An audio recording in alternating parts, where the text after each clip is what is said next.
بسم اللہ الرحمن الرحیم۔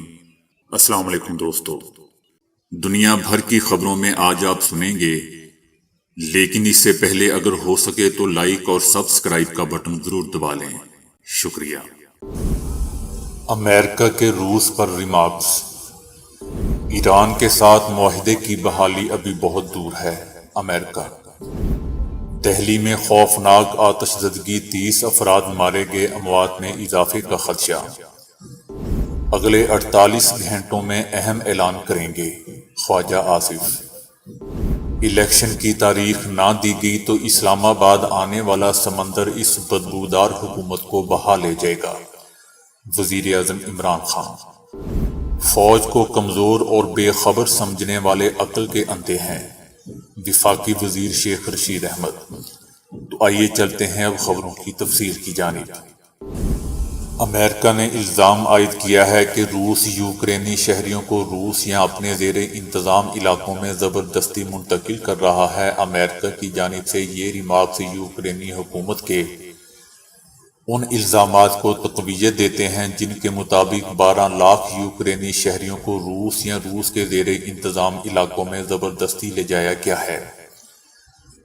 یوکرین نے بھی ان نام نہاد فلٹریشن کیمپس کی مذمت کی ہے جن میں لوگوں سے پوچھ گچھ ہوتی ہے۔ یورپ میں organisation for security and cooperation کے لیے امریکی سفیر نے کہا ہے کہ گواہوں کے بیانات ان کیمپس میں شفاقانہ پوچھ گچھ کی تصدیق کرتے ہیں۔ ان کا کہنا ہے کہ امریکہ نے اندازہ لگایا ہے کہ روسی فوج نے ہزاروں یوکرینی شہریوں کو فلٹریشن کیمپس میں بھیج دیا ہے۔ ہزاروں افراد کو یوکرین کے جنگ زدہ علاقے ماریو پول سے بھی منتقل کیا گیا ہے۔ اگر کسی شخص پر یوکرینی نازی کا الزام لگایا گیا ہو تو ان کو مزید پوچھ گچھ یا مارنے کے لیے ڈونیٹسک لے جایا جاتا ہے۔ یہ تعداد 1.19 ملین سے زیادہ ہو گئی ہے، جس میں کم از کم 2 لاکھ بچے بھی شامل ہیں۔ امریکہ نے کہا ہے کہ یہ امر غیر یقینی ہے کہ ایران کے ساتھ جوہری معاہدے کو دوبارہ بحال کیا جا سکے۔ معاہدے کی بحالی ابھی بہت دور ہے۔ ایران کو یہ فیصلہ کرنے کی ضرورت ہے کہ کیا وہ غیر متعلقہ شرائط پر ہی زور دیتا رہے گا یا وہ جلد ایک معاہدے پر پہنچنا چاہتا ہے جو تمام فریقوں کے مفاد میں ہو۔ امریکہ اور اس کے اتحادی کافی وقت سے اس کے لیے تیار ہیں، اب یہ ایران پر منحصر ہے کہ وہ کیا کرتا ہے۔ امریکی صدر جو بائیڈن نے ایران کے ساتھ کیے گئے ان جوہری معاہدوں میں واپس آنے کی حمایت کی ہے جو ٹرمپ نے 2018 میں یک طرفہ طور پر علیحدگی اختیار کر لی تھی۔ تاہم ایران نے معاہدے میں واپس آنے کے لیے جو شرائط پیش کی ہیں ان میں ایرانی فوج کا نام تخریب کاری تنظیموں کی فہرست سے نکالنا بھی شامل ہے، جسے امریکی صدر نے تسلیم کرنے سے انکار کر دیا ہے۔ دوستو، یاد رہے کہ ویانا میں ایران اور عالمی طاقتوں کے مابین جاری مذاکرات 2 ماہ پہلے اسی نکتے پر معطل ہو گئے تھے۔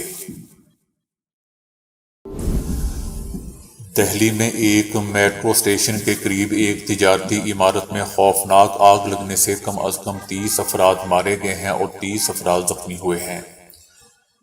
4 منزلہ عمارت میں لگنے والی خوفناک آگ سے متعدد افراد مارے گئے ہیں۔ پولیس کو خدشہ ہے کہ یہ تعداد بڑھ بھی سکتی ہے۔ حکام نے بتایا کہ ایک منزل کی تلاش ابھی باقی ہے۔ تقریباً 30 فائر ٹینڈرز جائے وقوع پر موجود تھے اور ایمبولینس امدادی کاموں کے لیے تعینات تھیں۔ پولیس نے بتایا کہ عمارت سے تقریباً 60-70 لوگوں کو بچا لیا گیا ہے۔ بھارتی میڈیا کا کہنا ہے کہ تجارتی عمارت میں، جس میں بنیادی طور پر دفتر کی جگہ تھی، مغربی دہلی میں منڈکا میٹرو اسٹیشن کے قریب واقع ہے۔ فائر ڈپارٹمنٹ کے حکام کے مطابق آگ لگنے کی اطلاع شام 4:40 پر ملی، جس کے بعد 30 فائر ٹینڈرز موقع پر پہنچ گئے۔ آگ عمارت کی پہلی منزل سے شروع ہوئی تھی۔ خواجہ محمد آصف نے کہا ہے کہ انہوں نے اہم فیصلے کر لیے ہیں، آئندہ 48 گھنٹوں میں عوام کو اعتماد ملیں گے۔ لندن میں مسلم لیگ نون کی اعلیٰ قیادت کے درمیان جمعے کو مشاورت کا ایک اور دور ہوا ہے جس میں ملک کی سیاسی صورتحال اور آئندہ کی حکمت عملی پر غور کیا گیا۔ اجلاس میں فیصلہ کیا گیا کہ تمام معاملات پر اتحادیوں سے مشاورت کے بعد کوئی لاہ عمل طے کیا جائے گا۔ ملک میں فوری الیکشن کرانے یا 1 سال بعد انعقاد کی حکمت عملی بھی اتحادی جماعتیں مشترکہ طور پر طے کریں گی۔ وزیر اعظم شہباز شریف نے جمعے کو وطن واپس آنا تھا، تاہم اہم سیاسی معاملات میں مشاورت کے لیے انہوں نے اپنے قیام میں 1 روز کی توسیع کر دی۔ شاہد خاقان عباسی نواز شریف شہباز شریف کے درمیان اہم ملاقات ہوئی۔ اس سے پہلے شاہد خاقان عباسی لندن سے امریکہ گئے تھے، پھر بحرین اور UAE کے دورے کے بعد واپس پاکستان آئے تھے اور اب دوبارہ لندن پہنچ چکے ہیں۔ خواجہ آصف کا کہنا تھا کہ انہوں نے اہم فیصلے کر لیے ہیں، آئندہ 48 گھنٹوں میں عوام کو اعتماد میں لیں گے تاکہ ملک میں غیر یقینی صورتحال کا خاتمہ ہو۔ وزیر اعظم عمران خان پر کڑی تنقید کرتے ہوئے خواجہ آصف نے کہا کہ یہ وہ شخص ہے جو جس ہاتھ سے کھاتا ہے اسی کو کاٹتا ہے، یہ نہ عوام کا ہے، نہ پاکستان کا، نہ کسی ادارے کا، یہ اپنی شخصیت کا غلام ہے۔ وزیر اعظم عمران خان کی تقریریں ثابت کرتی ہیں کہ اس نے کسی سے بھی وفا نہیں کی۔ گزشتہ 4 سال جنہوں نے اس کی سرپرستی کی، آج انہی کے خلاف زہر اگل رہا ہے۔ پاکستان کے عوام وزیر اعظم عمران خان پر پابندی لگائیں گے۔ انہوں نے کہا کہ ہم پر دباؤ صرف پاکستان کے عوام کا ہو سکتا ہے اور کسی کا نہیں۔ چاہتے ہیں کہ ملک میں استحکام آئے اور تباہی کا سدباب کیا جا سکے۔ ادھر رانا ثناء اللہ نے اشارہ دیا ہے کہ وزیر اعظم عمران خان کو کرپشن کے مقدمات میں گرفتار کیا جا سکتا ہے۔ انہوں نے کہا کہ وزیر اعظم عمران خان نے ملک کو تباہ کر دیا ہے، اب نہ IMF ہاتھ پکڑا رہا ہے اور نہ ہی کوئی اور دوسرا ملک۔ نواز شریف نے اپنی ذات پر بات نہیں کی، بس ملکی صورتحال پر بات کی۔ نواز شریف جلد پاکستان آئیں گے۔ ہم سب چاہتے ہیں کہ نواز شریف آئندہ انتخابات میں پارٹی مہم کی قیادت کریں۔ خواجہ سعد رفیق نے کہا کہ ہم نے وزیر اعظم عمران خان کی معاشی تباہی کے حل پر بات کی۔ وزیر اعظم عمران خان پہلے مذہب کارڈ کھیلتا رہا اور اب غداری کارڈ کھیل رہا ہے۔ امپائر سے مل کر کھیلنے والا شخص سازشوں میں مصروف ہے۔ وزیر اعظم عمران خان ایک سازشی آدمی ہے، سر سے پاؤں تک سازش میں لتڑا ہوا ہے۔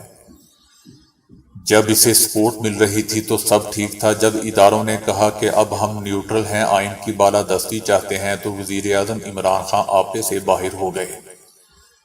خواجہ سعد رفیق نے کہا کہ وزیر اعظم عمران خان کو آئین شکنی اور نااہلی کا حساب دینا ہوگا۔ وزیر اعظم عمران خان نے کہا ہے کہ اگر انتخابات کی تاریخ نہیں دی گئی تو اسلام آباد آنے والا سمندر سب بدبودار کو بہا لے جائے گا۔ وزیر اعظم عمران خان نے کڑی تنقید کرتے ہوئے کہا کہ شہباز شریف اور آصف علی زرداری امریکہ کے غلام ہیں اور نواز شریف سے زیادہ بزدل گیدڑ آدمی زندگی میں نے نہیں دیکھا۔ فضل الرحمان کو مولانا نہیں کہوں گا کیونکہ مذہبی علماء کی میں بہت عزت کرتا ہوں، فیصلہ کوئی مفرور نہیں بلکہ عوام کریں گے۔ وزیر اعظم عمران خان نے کہا کہ کس کس میڈیا ہاؤس کو پیسہ دیا گیا اس بارے میں ساری معلومات ہیں، اب میڈیا کے نمائندے عوام سے مہنگائی سے متعلق سوالات کیوں نہیں کرتے جیسا کہ وہ ہماری حکومت کے دوران کرتے تھے۔ سازش کرنے والے ایک میر جعفر کی شکل میرے دل پر نقش ہے۔ ان کا کہنا تھا کہ بلاول امریکہ جا کر پیسے مانگے گا کہ ہماری مدد کرنے، ورنہ وزیر اعظم عمران خان واپس آ جائے گا۔ الیکشن کمیشن کو تمام لوٹوں کے بارے میں علم ہے، یہ قانونی مسئلہ نہیں بلکہ اخلاقیات کا مسئلہ ہے۔ اگر الیکشن کمیشن نے لوٹوں کو بچایا تو عوام الیکشن کمیشن کو بھی معاف نہیں کرے گی۔ وزیر داخلہ شیخ رشید احمد کا کہنا ہے کہ اداروں کو کمزور اور بے خبر سمجھنے والے عقل کے اندھے ہیں۔ جو کھڈا وزیر اعظم عمران خان کے لیے بنایا گیا تھا، اپوزیشن خود ہی اس کھڈے میں گر گئی۔ جو لوگ اداروں کو کمزور اور بے خبر سمجھتے ہیں وہ عقل کے اندھے ہیں۔ حمزہ شہباز کے خلاف کیس واپس لینے سے انکار پر DGFIA ثناء اللہ عباسی کو ہٹا دیا گیا۔ اگر 15 مئی کو فیصل آباد اور 20 مئی کو ملتان کا جلسہ بھی نہ کرنے دیا گیا تو لانگ مارچ کی تاریخ کا اعلان 20 مئی سے پہلے ہی ہو سکتا ہے۔ دنیا کی پہلی جیٹ پیک اڑن موٹر سائیکل نے کامیابی سے اپنی آزمائشی پرواز مکمل کر لی ہے۔ سپیڈر نامی یہ موٹر سائیکل 18 ماہ کی مسلسل محنت کے بعد آزمائش کے تمام مراحل سے گزری ہے۔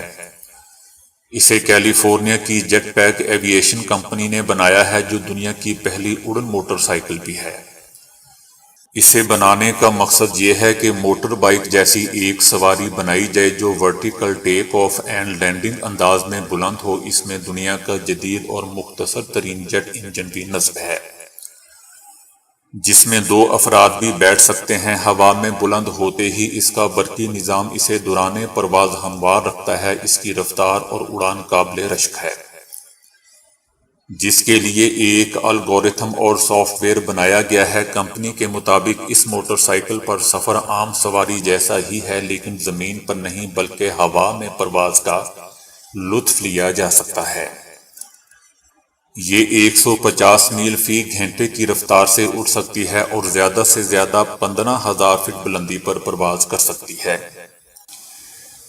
اس میں پھرتی اور تیزی کا اضافہ کیا گیا ہے۔ اسے طبی امداد کے لیے بھی استعمال کیا جا سکتا ہے، کیونکہ یہ ہتھیار اور طبی امداد بھی لے جا سکتی ہے۔ یہاں تک کہ میدان جنگ میں ایک زخمی فوجی کو اٹھا کر اسے مرکز تک پہنچانے میں بھی مدد مل سکتی ہے۔ ترکی میں جنگلات کی خوفناک آگ سے بچ جانے والی تتلی کی امدادی کارکن کے ہاتھ سے پانی پینے کی ویڈیو وائرل ہوئی ہے۔ ویڈیو میں تتلی کو ایک امدادی کارکن کے ہاتھ سے پانی پیتے ہوئے دکھایا گیا ہے۔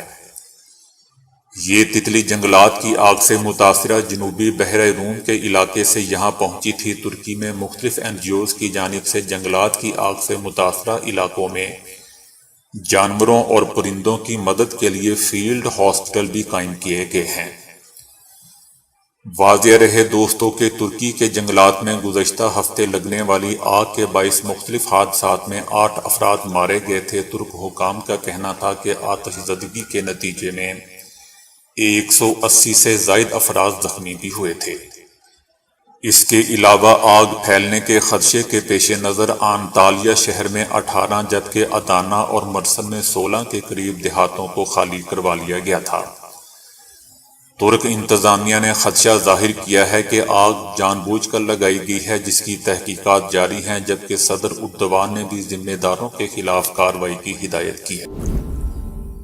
سوشل میڈیا پر آئے دن لوگ مختلف واقعات شیئر کرتے رہتے ہیں، جن میں لوگوں کے ساتھ انہونی پیش آتی ہے۔ بھارتی ریاست اتر پردیش میں دلہا والوں کے ساتھ ایسا ماجرا ہوا ہے کہ انہیں پولیس اسٹیشن کا رخ کرنا پڑ گیا۔ اتر پردیش کے علاقے شاہ جہاں پور میں دلہن رخصتی کے 5 گھنٹے بعد زیورات، نقد رقم اور دیگر اہم اشیاء لے کر فرار ہو گئی۔ 5 گھنٹے کی دلہن نے چوری کی یہ واردات کر کے سسرالیوں کے چاروں طبق روشن کر دیے۔ لڑکے والوں نے دلہن کے خلاف مقامی تھانے میں درخواست جمع کروا دی، جبکہ پولیس نے دلہن کو تلاش کرنا شروع کر دیا ہے۔ لڑکے کی بھابھی نے بتایا کہ دیور اپنی نوبہاتا دلہن کو گھر لایا تو 5 گھنٹے بعد رات ڈھلنے سے پہلے دلہن اچانک غائب ہو گئی۔ جب ہم نے اس کو تلاش کرنے کی کوشش کی تو کوئی سراغ نہیں ملا۔ اسی دوران جب زیورات اور نقدی دیکھی تو وہ بھی غائب تھی۔ پتہ چلا کہ لڑکی فرار ہو چکی ہے۔ بھابھی کا کہنا تھا کہ لڑکی نے جس مکان کو اپنا گھر ظاہر کیا تھا وہاں اب تالا پڑا ہوا ہے، جبکہ گھر میں کوئی موجود بھی نہیں ہے۔ تو دوستو ابھی کے لیے اتنا ہی۔ ویڈیو کو لائک اور شیئر کرنے کا بہت بہت شکریہ۔